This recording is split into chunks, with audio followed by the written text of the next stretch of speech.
I have a question. What were your feelings at that moment while everything was going on, like about the Chicano Moratorium? I was so happy. I took my teatro. I felt like we were all unified, marching down the street there. We went, up Atlantic at the Belvedere Park, south in Atlantic, then Whittier Boulevard. It was wonderful to be amongst all la raza and the music and the mariachis and a bride and groom that just got married. They joined us in their beautiful gowns and tuxedos and children. It was very, very beautiful. And the abuelitas, people on wheelchairs, it was really nice. Everybody with their homemade trochi signs. End the war. Really, end the war. We want our sons to be here, to be educated, and our women to be educated, to go to school, not to be slaughtered over there. Because the statistics showed that there were so many more. If you count all the people that are soldiers that died, they were mostly Latinos, out of proportion to the population, because our soldiers are so brave. And show you what I was doing at that time. I mentioned the Frito Bandido, so I was involved with Justicia por la Raza. And I wrote about this, El Frito Bandido, I call him Bandido Sellout, okay? And this was in a black newspaper in Pasadena, okay? I wrote articles for the black newspaper in Pasadena, and the blacks and the Mexicans, we always try to fight the same fight, see? So I would work for that newspaper. And in this newspaper, I would write things such as this, or such as the high school students and their walkouts, supporting the high school kids. And I also wrote about how amongst ourselves we fight and we're jealous of each other and we shouldn't do that. I would write that. And where I lived, there was different parts of town, like there was the North Siders and the South Siders of the Mexicans, and they wouldn't get together. So I would write that we have to unify ourselves. So I wrote for the newspaper, and I was that. And then I was doing theater work, as I told you, the theater work. And I performed, and Yo Soy Joaquin, you should look that up and read it. It's a very important piece of that time. And it's about the Mexican and what we come from, or your indigenous, and the struggle. And it's very beautiful. It's a very beautiful poem. What is it called? Yo Soy, S-O-Y, Joaquin is J-O-A-Q-U-I-N. Is that correct? Yeah. Joaquin. It's not G because it'd be Joaquin. Okay. And that would be a very good thing to study. Very, very good to read it. And I performed this at Roosevelt High School. And it was the same time as the moratorium, it was like the same week, at Roosevelt. So I was dressed as a brown beret, as you see. So that day I was very motivated, and my theater group kids were very knowledgeable about what was happening, because we did plays about it. We knew about the walkouts. We supported, we were against wars, we're against guns. The kids were aware of La Migra, the immigrant, because the Migra was everywhere, in every city. But in those days, they would just like go into the classroom and yank you out. So the kids were very fearful, and we did it in the teatros. So the kids were very aware, young as they were, like 9 to 14 years old, 8 to 14. So we came motivated, and we parked the car over there at Belvedere Park, and we joined the marchers, and we got close to the park, and then I sensed something not comfortable because there were police more visible on all around the park, sheriffs. So I began to feel uncomfortable, and it changed.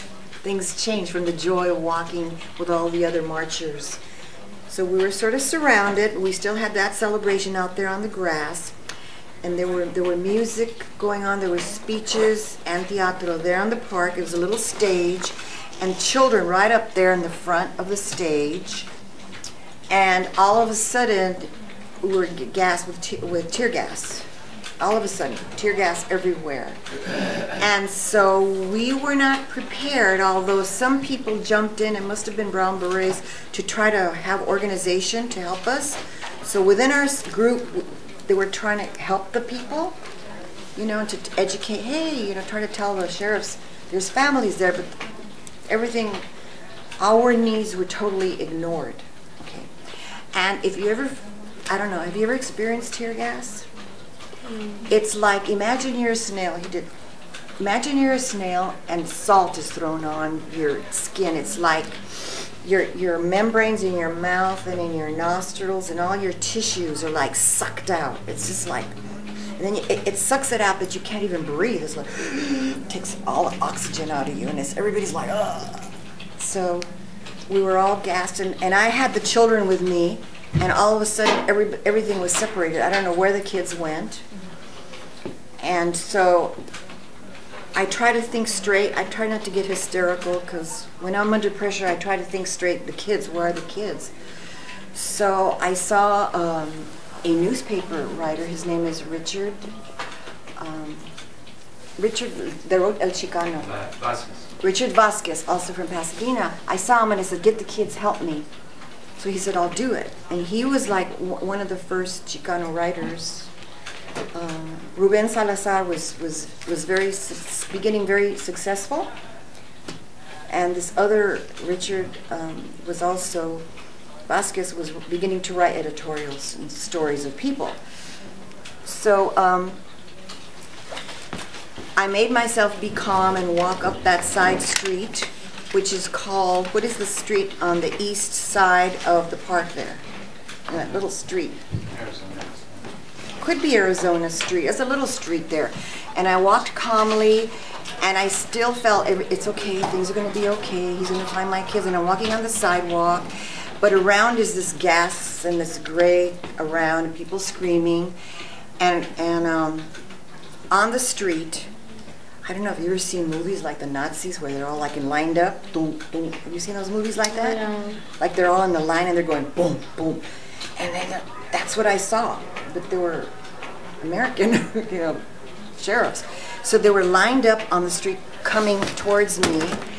And somehow I thought, well, okay, they're not going to bother me. They're just going toward the park. Because I'm thinking, well, I'm a woman. They're not going to, you know. So they kept on coming by. And I felt very insecure because I could see that a couple of guys were going on the sidewalk where I was. So I was calmly, I was still trying to be calm. I walked up, I leaned up against the picket fence. It was a little white picket fence, and it was a cute little, like a wood frame little house that you see, these cute little houses in East LA. And so all of a sudden, I was the other side of the fence. I jumped over the fence. I don't know what happened, but all of a sudden, something in me made me save myself. So I jumped the fence. Then I thought, okay, I'm safe. But those two guys came after me. And I'm still trying to be calm. And I run up to the porch, and I'm knocking on the door, and the man peeks out, and I ask him for help, and he totally ignores me. So I'm so mad. Why aren't you helping me? He closed the door. So these two guys come up with their bully clubs. Yeah. Those black club things. Those nightsticks. Batons, yeah, the nightsticks. And they're on the porch with me, and they're coming towards me. And so I'm thinking, okay, I'm such a mouth. I will talk to them, right? And the guys come and they start poking me. They're like they don't like hit me like that. They're like poking me with this in my breast and here. And they're like poking me. Then I'm like trying to be rational. Aren't you a father? Aren't you a husband? So I'm doing that, and that enrages them more. I'm still trying to be logical, right? And that doesn't work at all. So it just infuriates more, and then I'm on the ground. And so that's what happened. And then, so I'm beginning to think, wow, these guys are mean. I don't know, I thought that somebody would help me. And then I'm being filmed, and I think it was on channel 7 or 11. At that time, Rodriguez was on that channel, one of those. So I'm being filmed, right? So I'm being filmed, and I'm thinking, guys, why are you filming me? Help me! they're there watching you getting Yeah, on help. the other side of the fence, and they're just there, like, filming me, and I'm so mad. Now I'm feeling mad, right? First I'm like the victim. Like, they're beating, I'm still like, oh. And they're filming me, and I am so pissed off because they're not helping me. Help me. So then I'm thinking, wow, they'd rather have the story than be a human being and help me. So that was what happened to me. And then at that moment, I was really mad at men. But I didn't realize it, that I was mad at men, but I was really mad. I felt this fear of power like that, and of course, Maybe just to be clear, when you it sort of just went away. Who? were you unconscious? I was conscious. They didn't hit my head. I was conscious, and I believe I was hysterical because my brain was, I was alert, you know. I was hysterical because I was mad. You know, because the guy in the door, he still wouldn't open it. I was yelling him for help, and they were filming. And so I really, so I was somewhat bruised, but I'm very logical, and I always thinking, well, somebody else had it bad. I mean, there were other people that were worse than I, because people were like bleeding and had like tears on their head, and they were, and I didn't show blood. I was bruised, and I would say I felt sexually, how would you say that? Molested. I felt assaulted. I was assaulted and molested, yeah. So, and then I went, they did have a center, they had the lawyers, the Chicano lawyer group, and they had a center you could go to write complaints and stuff. So I did go and I explained, but I didn't do a good job at explaining because I didn't want to talk about it. I started crying, I started getting hysterical, or I started having like flashbacks. So, like for about 10 years, I was very uptight about men, about the feeling, even like a big man. I was just very sensitive about that. For how long? 10 years. Wow. And then now I'm still like got a little chip on my shoulder.